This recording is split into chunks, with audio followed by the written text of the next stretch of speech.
Assalamualaikum warahmatullahi wabarakatuh. Hai saudara-saudaraku yang dari seluruh dunia ya, saudara semua, khususnya Indonesia ya, sebangsa dan senegara, umumnya seluruh dunia. Saya tetap akan membahas tentang sejarah ya, para nabi yang wajib kita ketahui supaya kita sebagai umat Islam mengetahui sejarah yang sebenarnya tentang para nabi. Nah, sekarang saya akan membahas tentang sejarah Nabi Ismail, putra dari Nabi Ibrahim, dari istrinya yang kedua yaitu Siti Hajar. Nabi Ismail itu dilahirkannya di negeri Syam atau Palestina ya. Sekarang Palestina, dahulu itu Syam ya. Dan dilahirkan di negeri Syam, tapi setelah lahir disimpan oleh Nabi Ibrahim sebagai wahyu dari Tuhan di negara padang tanah Mekah, Arab Saudi yang tidak ada sumber mata air. Kenapa Tuhan menyuruh Nabi Ibrahim untuk menyimpan anak istrinya di padang tanah Mekah, Arab Saudi? Kita harus tahu karena kota Mekah, Arab Saudi nantinya akan dijadikan Rasul yang datangnya Rasul terakhir dan Nabi terakhir sebagai keturunan Nabi Ismail dan Nabi Ibrahim dari Siti Hajar. Kita harus tahu ya. Nah, setelah disimpan di negara padang tanah Mekah, Arab Saudi, Siti Hajar mencari sumber mata air dari Safa ke Marwah, 7 kali balikan yang sekarang dijadikan rukun haji oleh umat Nabi Muhammad ya. Nah, setelah 7 kali balikan Tuhan memberi mukjizat kepada Nabi Ismail sewaktu masih bayi, yaitu Nabi Ismail menelapakkan kakinya ke tanah dan keluarlah sumber mata air yang disebut Jam-Jam. Sampai sekarang kan di negara kota Mekah banyak air Jam-Jam, yaitu sejarah dari Nabi Ismail yang sebagai mukjizat dari Tuhan. Nah, setelah banyak air, banyak juga yang datang dan menetap di sana dan menjadi negeri tersebut menjadi banyak penghuni begitu ya. Dan Siti Hajar dan Nabi Ibrahim dijadikan ketuanya atau orang yang dihormati di sana oleh orang-orang di sana karena yang pertama kali mengeluarkan sumber mata air begitu ya. Setelah remaja Nabi Ismail itu, Nabi Ibrahim diberi wahyu oleh Tuhan untuk menyembelih putranya sebagai tes keujian keimanan kepada Nabi Ibrahim, dan Nabi Ibrahim pun mengatakan kepada putranya Ismail, dan Ismail karena seorang nabi dari bayi, dia pun mengiyahkan, silakan ayah, kalau itu perintah Tuhan. Itu yang dikatakan Nabi Ismail.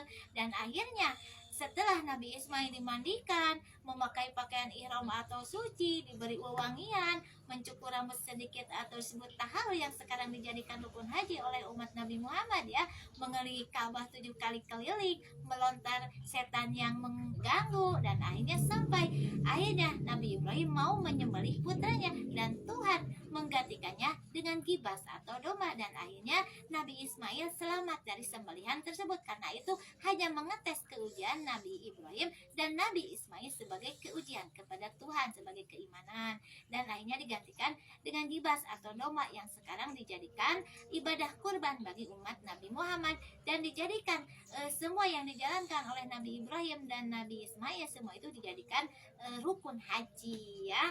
Dan setelah dites keimanan tersebut, Tuhan pun menyuruh kepada Nabi Ibrahim dan Nabi Ismail untuk membangun Ka'bah dari batu-batu yang ada di sana sebagai tempat sembahyang Nabi Ismail dan Nabi Ibrahim. Dan dahulu zaman Nabi Ismail itu Ka'bah itu hanya 3 meter ya, itu luasnya hanya 3 meter. Dan setelah membangun Ka'bah, Tuhan menyuruh Nabi Ismail dan Nabi Ibrahim untuk membangun Masjidil Haram, masjid tertua di dunia yang bentuknya menyerupai Baitul Maqdis yang paling utara begitu ya.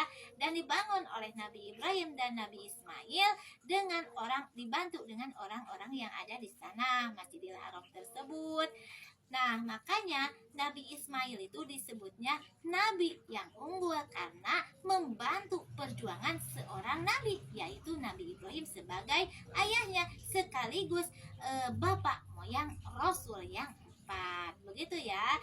Nah, Nabi Ismail itu menikah 2 kali saudara. Yang pertama menikah tidak mempunyai keturunan dan meninggal istrinya, dan yang kedua kali menikah dengan putra Nabi Yusuf dari Siti Julaiha dan melahirkan keturunan raja-raja dari Mesir sampai berasnya kepada Siti Aminah ibunda Nabi Muhammad yang melahirkan Nabi Muhammad sebagai Rasul terakhir dan Nabi terakhir. Jadi Nabi Muhammad itu keturunan dari Nabi Ismail, dari Siti Hajar dan Nabi Ibrahim. Begitu ya saudara. Nah inilah kisah Nabi Ismail yang disebut Nabi yang unggul, yang membantu perjuangan ayahnya seorang Nabi. Begitu ya. Sekian. Assalamualaikum. Terima kasih untuk pencerahannya.